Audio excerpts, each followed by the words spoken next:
செவிலியர்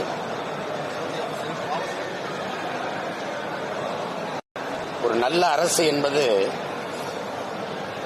மக்களின் குறிப்பறிந்து சேவை செய்வது. இந்த போராட்டங்கள் இன்னைக்கு நேற்று தொடங்கப்படலை. ஒரு 4 நூற்றாண்டுகளுக்கு மேல அது நடக்குது. ஜாக்டோ ஜியோ, போக்குவரத்து தொழிலாளர்கள், அப்புறம் எப்பவுமே வேளாண்குடி மக்களின் போராட்டம். இப்போ அண்மை காலமாக கொரோனா நேரத்தில் இவங்க எடுத்து அவசரமாக பணிக்கு எடுத்த பிள்ளைகள் தான் நம்ம செவிலியர்கள். அப்போ கொரோனா நேரத்தில் இந்த செவிலியர்கள் எல்லா கண்களுக்கும் மருத்துவர்கள்லாம் கடவுள்கள் போலவும் இந்த செவிலியர்கள் எல்லாம் ஒரு தேவதை போலவும் தெரிஞ்சாங்க. இப்போ தேவையில்லாமல் தெரியுறாங்க. இப்போ பணி நிரந்தர இப்போ அவங்க அந்த கோரிக்கையை வச்சு போராடுறாங்க. அந்த போராட்டம் அப்படியே இருக்கு.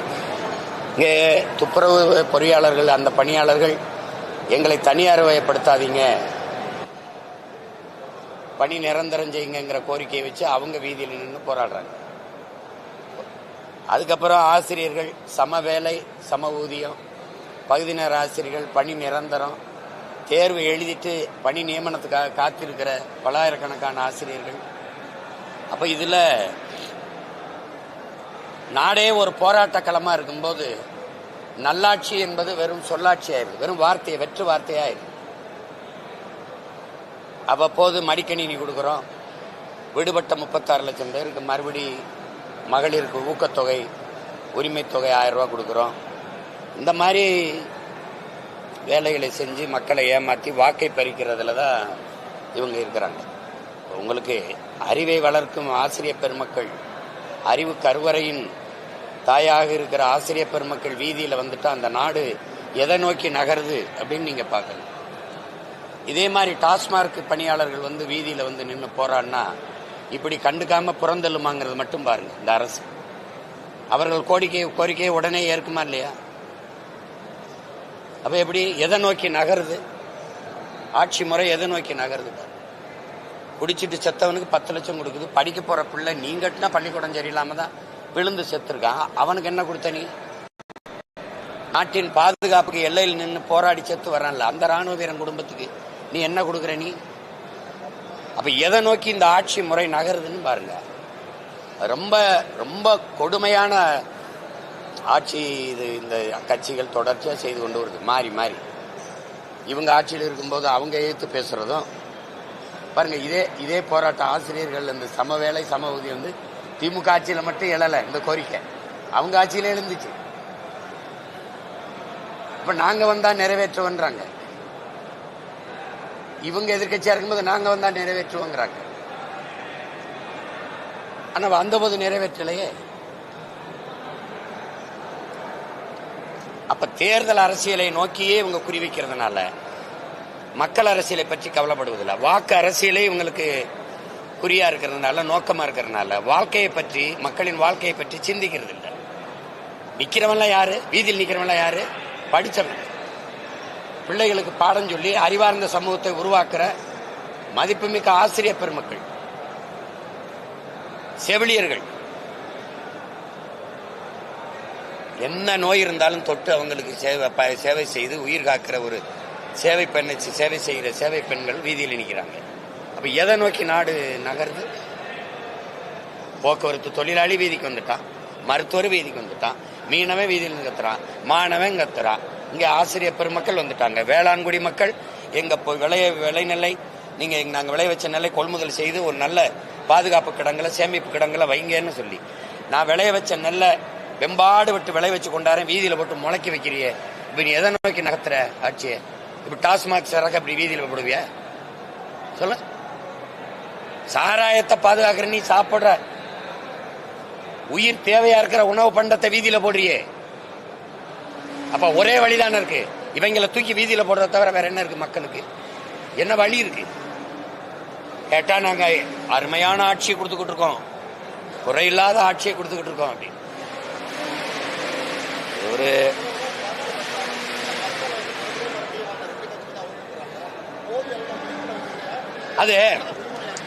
அதான் எப்படி பார்த்தாலும் விழிப்புணர்வே விடுதலையின் முதல் படிங்கிறார் எங்க தலைவர். விழிப்புணர்வற்ற சமூகத்தில் நடிப்பவனுக்கே முதலிடம் கிடைக்குங்கிறார் ஐயா இறையன்பு. அதுக்கு பல சான்றுகள் வச்சு எழுதுறாரு.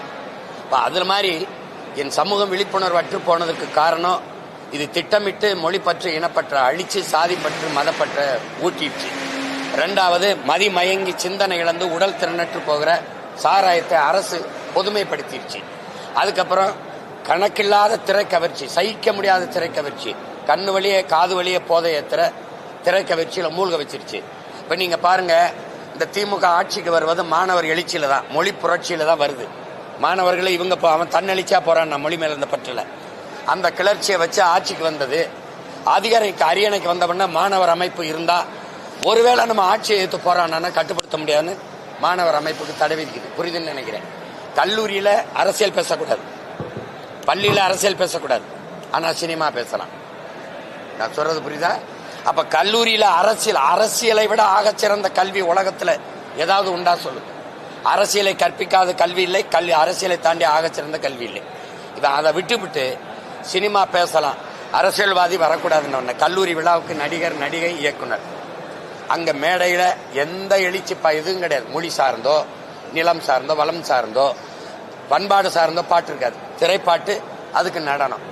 அப்ப இது என்ன ஆயிருதுன்னா இந்த திரை கவர்ச்சி இதுதான் உலகத்தின் உச்சம் அப்படின்னா அது ஒரு மதமா மாறி நின்னுக்கிடுச்சு. Very big ரிலீஜனா நின்னுக்கிடுச்சு. உங்களுக்கு புரியுதா? இறை வழிபாட்டை விமர்சித்த இந்த கட்சிகள் திரை வழிபாட்டை போற்றிடுச்சு. கதாநாயகன் வழிபாடு கடவுள் வழிபாட்டை விட மேலானதுன்னு கட்டமைச்சிருச்சு. அதனால என்ன ஆயிருது, நல்ல கண்ணு யாருன்னு தெரியல, நடிகர் நாடாளருக்கு தயாரா இருக்கு. அப்புறம் அப்ப எதை நோக்கி இந்த நாடு நகருது? விழிப்புணர்வற்ற என் மக்கள் இருக்காங்கன்னு சொல்ல முடியாது. எளிய பிள்ளைகள், உங்களுக்கு தெரியும், கடைசியா ஒரு சின்னம் ஒரு வாரத்துக்கு முன்னாடி இவங்கெல்லாம் யாருமே தெரியாது. இந்த மாதிரி பிள்ளைகளை தான் வேட்பாளராக நிறுத்தியிருந்தேன், உங்களுக்கு தெரியும். அதுல 36 லட்சம் வாக்கை தேடி போட்டு என் வாக்கு 3வது பெட்டி 4வது பெட்டியில் இருந்தது. அதுல தேடி போய் ₹1 வாக்கு காசு வாங்கல. சாதி சொன்னாங்க, மதம் சொன்னாங்க, சாராயம் தந்தாங்க, சாப்பாடு தந்தாங்க, பணம் தந்தாங்க. அதுல தமிழ் மக்கள் தேடி நல்ல ஆட்சி வரணும், நல்ல அரசியல் வரணும்னு விரும்பின மக்கள் இவ்வளவு வாக்கை கொடுத்து எங்களை அங்கீகரிக்கப்பட்ட ஒரு கட்சியா மாத்திருக்காங்கன்னா மக்கள் சரியில்லைன்னு சொல்லக்கூடாது, மகத்தானவர்கள் போய் சேர்க்கணும். அதுக்கு ஒரு மயக்கம் இருக்கு, திரை மயக்கம் இருக்கு. அது எப்படின்னா, நீங்க பாதரச விளக்குல இந்த முழு நிலவு வெளிச்சத்தை மறந்துருவா மக்கள்ங்கிறாங்க. வாசனை திரவியத்துல வண்ண மலர்களின் வாசத்தை கவனிக்க மறந்துருவா மக்கள்ங்கிறாங்க. இந்த மயக்கத்துல இருக்கிறாங்க. இதை கொஞ்சம் சரி பண்ணு. எங்க அப்பா நம்மாழ்வார் வர்றதுக்கு முன்னாடி ஏதாவது நஞ்சில்லா உணவுன்னு இருந்தானா, இயற்கை உணவுன்னு எவனா பேசினானா, ஆர்கானிக் ஃபுட்டுன்னு எங்கேயாவது இருந்துச்சா, மர செக்கெண்ணெய் கிடைக்கும்னு எந்த கடையிலாவது இருந்துச்சா? ஒரு மகன் ஒரு மறுமலர்ச்சி உண்டாக்குனான். அது மாதிரி ஒரு மாறுதல் வரும்.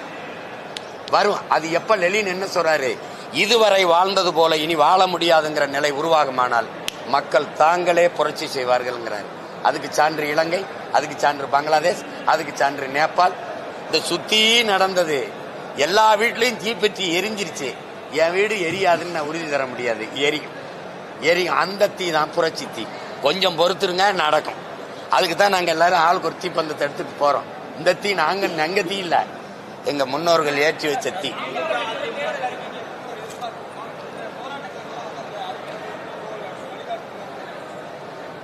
அது இந்த பொதுக்குழு சிறப்பு அறிவிக்கையிலே இருக்குது. நாங்க ஆட்சிக்கு வரும்போது நாங்க ஒன்னு சொல்ல விரும்புறோம் என் மக்கள்கிட்ட. உங்களின் குறை கேட்க வந்த பிள்ளைகள் நாங்கள் இல்ல, அந்த குறையை தீர்க்க வந்த பிள்ளைகள். நாங்க நினைக்க பிறந்ததில்லை, நிரூபிக்க பிறந்த பிள்ளைகள். அதனால இந்த பிரச்சனைனா இந்த பிரச்சனைக்கு காரணம் இது, இந்த பிரச்சனைக்கு தீர்வு இதுன்னு வச்சுதான் இதுவரை தேர்தலை சந்திக்கிறோம். நீங்க கவனிக்கல, ஆனா இந்த வாட்டி நீங்க கவனிக்காம இருக்க முடியாது. ஏன்னா இதுதான் பிரச்சனை, இதுக்கு இதுதான் காரணம், இந்த வாரி இதுக்கு தீர்வுன்னு என்ன பண்ணுவேன்னா போட்டு காட்டுவேன். அப்ப நீ படமா பார்த்தா, நீ படம் பார்த்து கெட்டு போயிட்டு, நான் ஒரு படம் காட்டுறேன் பாருன்னு காட்டுவேன் இந்த வாட்டி. அது கொஞ்சம் பொறுத்துரு, இப்ப சொல்ல முடியாது.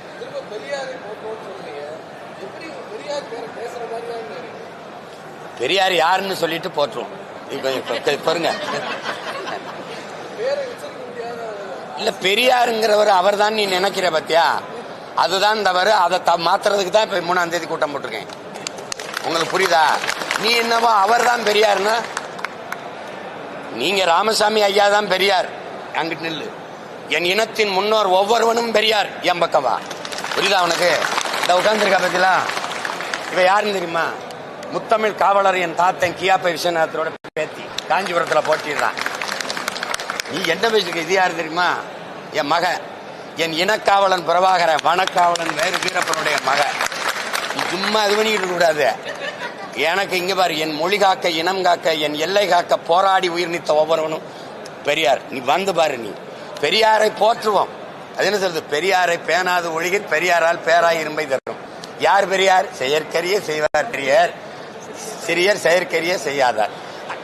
இப்ப நீங்க சொரியார் சொல்றீங்க பத்திலா, அவர் என்ன செயற்கரிய செய்திருக்காங்க? நீ 3ஆம் தேதி வரை காத்திரு. அவர் எல்லாரையும் போற்றுன்னா, நான் ஒரு தமிழ் தேசியனத்தின் பிள்ளை, தமிழின் மகன், என் தாயை ஒழிக்கணும்ன்ற. என்னடா தமிழை மட்டும் படிக்காதடா, ஆங்கிலத்தையும் படிச்சுக்கடா. அது வெளிநாட்டில் போய் வேலை செய்ய தொடர்புக்கு சரியா வரும்டா. தமிழை மட்டும் படிக்காத, ஆங்கிலத்தையும் படிச்சுக்க. இதான் எல்லாரும் பேசுனது. அதுல என்ன இருக்கு? தாய்ப்பால் பைத்தியங்களே, உலகமே சொல்லுது தாய்ப்பால்ல தான் அந்த நோய் எதிர்ப்பு சக்தி அதிகமா வருது, தாய்ப்பால் குடிக்கணுங்கிறான். நீ தாய்ப்பாலே பைத்தியம்ங்கிற. உங்களுக்கு புரியுதா? தாய்மொழி கல்லாத, அதுல என்ன இருக்குது தாய்மொழியில? அது சனியே. அது ஒரு காட்டுமிராண்டி மொழினா, நீங்க தமிழ் தானே பேசுறீங்க, தமிழர் தானே. உங்க மொழி காட்டுமிராண்டி மொழினா நீங்க யாரு அதை பேசுற? நீங்க யாரு? நான் கேட்கறதுக்கு பதில் நீங்க யாரு? காட்டுமிராண்டி. இதை நீங்க ஒத்துக்கிறீங்களா? உலகத்திற்கு அறிவியல், நாகரிகம், தொழில்நுட்பம், வேளாண்மை, உங்க திராவிட இயக்கத்தின் 2.0 தலைவர் தானே சொல்றாரு. 5000 ஆண்டுக்கு முன்னாடி இரும்ப உருக்கிய தொழில்நுட்பம் வச்சிருக்கான் தமிழ். அப்ப அது அறிவியல் மொழி இல்லையா? அரகுற என்ன பேச்சுக்கிற நீ? அதுல என்ன இருக்குன்னு கேட்கிறிய? தமிழ்ல என்ன இருக்குன்னு கேட்கிறாரு. இவர் கன்னடர், அப்ப அதுல இருக்கா? இவர் தெலுங்கர், அதுல இருக்கா? இவர் மராட்டியர், அதுல இருக்கா? இவர் குஜராத்தி, அதுல இருக்கா? இது மலையாளத்தில் இருக்கா? தமிழ்ல மட்டும்தான் இல்லையா? என்ன இல்ல தமிழ்? என்ன இல்ல தமிழ்ல? உலக மொழிகளின் தாய் தமிழ். அப்ப இத்தனை உலக பேரறிஞனும் போற்றிய மொழி, உலகத்தின் முதல் மொழி, அதை அழினா என்ன? என் தாய்மொழியை அழிக்க சொன்னவனை அழிக்கிறதா மான தமிழன் ஒவ்வொரு மகனின் கடமையா இருக்கும். சும்மா அவரை போற்றணும். எதுக்கு போற்றணும்? இதுக்கு போற்றணும்னு சொல்லு. நான் போட்டிக்கிட்டு தான் இருந்தேன். பெரியாரும் போராடினார், அதை ஏற்கிறோம், எதிர்க்கல. பெரியார் தான் செஞ்சார், அதை ஏற்கல, எதிர்க்கிறோம். எல்லாமே பெரியார் தான். இப்ப ஒண்ணு இல்ல, ஏற்காடு மலையில ஏறி போன இடத்துல என் பாட்டேன், என் மூதாதை, கடையழு வள்ளலில் ஒருத்தன் அதிகமா நெடுமான் 5 பேர் இருந்துச்சு, வளைவுன்னு இருந்துச்சு. அதை ஏன் மாத்தி நீ வேற பெரியார்னு வச்ச, தந்தை பெரியார்னு நீ வச்ச? அப்ப என் அடையாளத்தை அழிச்சு, அதிகமான விட இவர் பெரியவரா? அவன் கொடை வள்ளல், இவன் கஞ்சன். ரெண்டுல எதை நீ எதுக்கு வைக்கிற? பேரை வைக்கிற? நீ அடிச்சுட்டு ஏன் வைக்கிற? அப்ப உன் அடையாளத்தை நிறுவ நினைக்கிற. நீங்க தியாகராய நகர்ல பயணம் செஞ்சிருக்கீங்களா தம்பி? நீங்க செஞ்சிருக்கீங்க. போத்தீஸ்க்கு ஏற்ற மாதிரி ஒரு மேம்பாலம் இருக்கு. அந்த மேம்பாலத்துக்கு பேர் என்ன? அன்பழகன். யார் அந்த அன்பழகன்? ஜே அன்பழகன். யாரு? மாவட்ட செயலாளர், சட்டமன்ற உறுப்பினர்.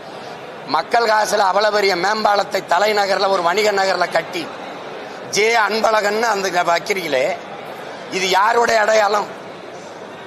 டாக்டர் சுப்பராயனா, அத்திப்பாக்க வெங்கடாச்சல நாயக்கரா, இல்ல ஜீவானந்தமா, இல்ல சிங்காரவேலரா, அயோத்தியாச பண்டித ரெட்டமலை சீனிவாச MC ராஜாவா? எந்த பெருமையும் எங்களுக்கு இல்லையா? எதுக்கு நீ அவர் பேர் வைக்கிற? எதுக்கு வைக்கிற நீ? உன் மாவட்ட செயலாளர், சட்டமன்ற உறுப்பினர் மேம்பாலம், இதெல்லாம் சேட்டை தானே?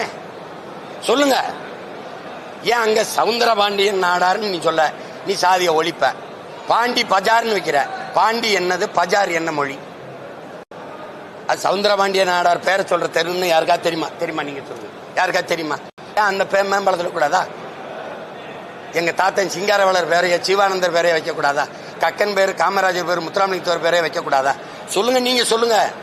ஏன் செக்கெழுத்த செம்மல் வாவு சிதம்பரனாரை விட இந்த ஜே அன்பழகன் பெரியவரா? வெறிவரமா வராதா? சொல்லு, வெறிவரமா வராதா? அப்புறம் நீ 3ஆம் தேதி வரை பொறுமையா மீதி அங்க நீ பொதுக்குழு போறதுக்கு முன்னாடியே கோவத்தை கிளம்பி.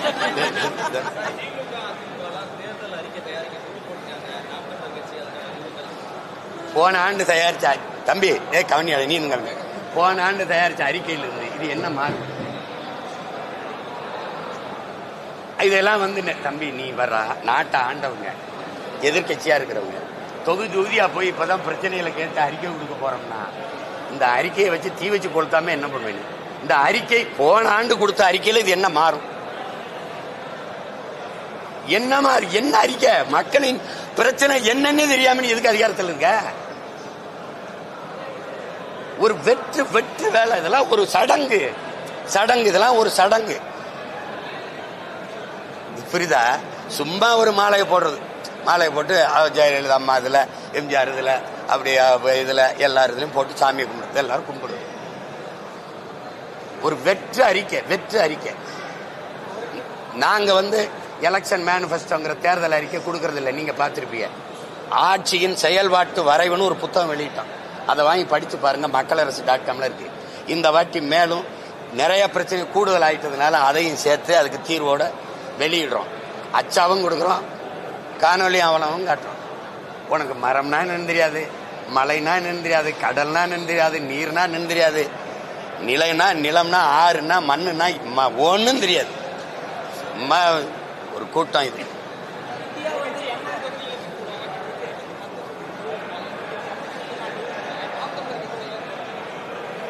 ஏவா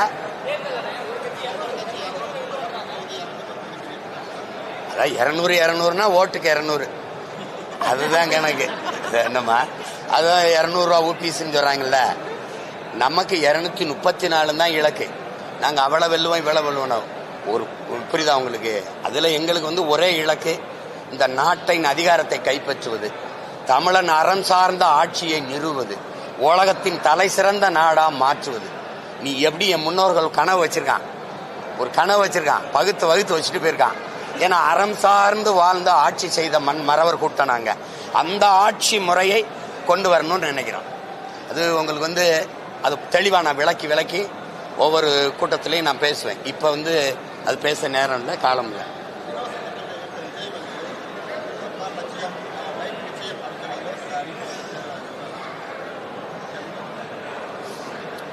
அது சொல்றாரு, தம்பி சொல்றாரு, நாங்க இலவசத்துல அதுல எனக்கு உடன்பாடு இல்லை. இப்ப தம்பியே உங்களுக்கு சர்க்கார் படத்துல அந்த இலவசத்தை எதிர்த்து போராடி அது பிரச்சனையெல்லாம் ஆச்சு. உங்களுக்கு எப்படி பார்த்தாலும் இலவசம்ங்கிறது வளர்ச்சி திட்டம் இல்லை, அது வீழ்ச்சி. ஒரு நாட்டில் எது சரியா சமமா இலவசமா இருந்திருக்கணும் அப்படின்னா, அறிவை வளர்க்கும் கல்வியும், உயிரை காக்கும் மருத்துவமும், உலக உயிர்களின் உயிர் தேவையா இருக்கிற நீரும் பொதுமையா இருந்து எல்லாருக்கும் சமமா சரியா தரமா கொடுத்துருக்கணும். இது கட்டணம் இல்லாத இந்த கல்வி மருத்துவம் அது கொடுக்கணும். அதுக்குதான் அரசு இதுக்கெல்லாம் வரி எடுத்துக்குது, அதை கொடுக்கணுங்கிறதான். மற்ற எல்லாமே வந்து நீங்க இப்ப இலவச மின்சாரம்னு வச்சுக்கிறீங்களேன், நான் என்ன பண்ணுவேன்னா, மின் கட்டண சுமை இல்லைன்னா அதை வந்து அந்த இரவு பூரா விளக்க எரிய உங்களுக்கு அண்ணன் சொல்றது புரியுதா? இந்த பொறுப்பற்ற தனம் தானா வரும். அப்ப ஒரு கட்டணம்னு ஒண்ணு இருந்தா நான் குறைஞ்சது தேவையில்லாத தண்ட செலவு, காசு கஷ்டப்பட்டு சம்பாரிச்சு செலவழிக்கும் போது அதனால அருமை தெரியும். இப்போ கவிப்பேரரசு வைரமுத்து சொல்றாரு, தாய்ப்பாலும் தண்ணீரும் மலிவா கிடைக்கிறதுனாலயே இந்த மனுஷ பயல்களுக்கு அந்த மகத்துவம் தெரியல, மதிக்க மாட்டேங்கிறாங்க. என் காலுக்கு கீழே மிதிபடுறதுனால இந்த பூமியின் அருமை தெரியலைங்கிறத. அதனால நீங்க இலவசம்ங்கிறது எதுக்கு இருக்கணும்னு இருக்கு. மிக்சி இலவசம், கிரைண்டர் இலவசம், இதெல்லாம் இலவசம்னா இது ஒரு ரொம்ப அடிப்படை தேவை. இதை நிறைவேற்றிக் கொள்ள ஒவ்வொரு குடும்ப தலைவனாலும் முடியும். அதுக்கான அந்த வருவாய் பெருக்கத்துக்கான வேலை வாய்ப்பு அதை அமைத்து கொடுக்க, நிரந்தர வருவாய்க்கான வாய்ப்பை ஏற்படுத்தி கொடுப்பதுதான் வளர்ச்சியை நோக்கிய பயணம். இப்ப நீங்க 950 கோடி கிட்ட மகளிர் உரிமை தொகைக்கு இழக்கிறீங்க. ஆனா செவிலியர்களுக்கு நிரந்தரப்படுத்தி, இந்த தூய்மை பணியாளர்களுக்கு நிரந்தரப்படுத்தி, இந்த ஆசிரியர்களுக்கு நிரந்தரப்படுத்தி சம்பளம் கொடுத்துட்டா எவ்வளவு செலவாயிரும் நினைக்கிறீங்க? அப்போ உங்களுக்கு நோக்கம் அதுவல்ல. அந்த நேரத்தில் மக்களை ஏதாவது ஒரு இனிப்பான செய்தியை சொல்லி இந்த கவர்ச்சி, இந்த பணத்தை கொடுத்து ஏமாத்தி வாங்கிடணும்னு நினைக்கிறீங்க. அதை நான் ஏற்கல. தம்பி மோட்டர் பைக் கூட கொடுக்கட்டும், கார் கொடுக்கட்டும், வீட்டுக்கு ஒரு ஹெலிகாப்டர் கூட கொடுக்கட்டும், அந்த இடத்துக்கு நான் வரல. என்னுடைய கனவு அது இல்லை.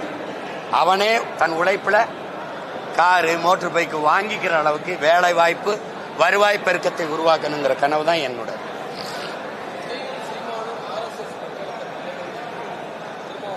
என்ன பிரசவம் பார்த்தது எங்க அண்ணன் தான். தம்பி விஜய் என்னையும் பிஜேபி பெறும்போது பக்கத்தில் இருந்து பிரசவம் பார்த்து விட்டது எங்க அண்ணன் தான். புரியுதா தம்பி? நான் யாருன்னு நீங்க என்கிட்ட தான் கேட்கணும். புரியுதா? தமிழ் தேசியம் பேசிக் கொண்டிருந்தார் என்று நினைத்தேன் அப்படிங்கிறாங்க. காலங்காலமா அவர் என்னை போலி தமிழ் தேசியவாதின்னு தான் பேசிட்டு இருந்தாங்க. நாங்கள் கூட எங்களை போலி தமிழ் தேசியவாதிகள் என்று கூலி திராவிடர்கள் கூவி திரிகிறார்கள்னு பேசினேன். விடுங்க தம்பி. அவர் RSS பிஜேபின்னா நான் RSS பிஜேபியா? அவன் என்னை கிறிஸ்தவன்பேன், இஸ்லாமிய கைக்கூலிம்பேன், கிறிஸ்தவ கைக்கூலிம்பேன், அவன் இந்துக்களுக்கு எதிரிம்பேன், நீ என்னை இந்து அந்த RSS கைக்கூலிம்ப. ஆனா ஒரு வயலும் 10 பைசா அது இல்லை. இந்த பொதுக்குழு நடத்த காசு இல்லை, திறன் நிதியில திரட்டிக்கிட்டு இருக்கோம். எவனாவது கூலியை கொடுத்துட்டு பேசு. என்னப்பா கூலின்றது? அதை விடுங்க. அண்ணன் தானே பேசுறாரு, பேசிட்டு போறாரு. நல்லது. நன்றி, வணக்கம்.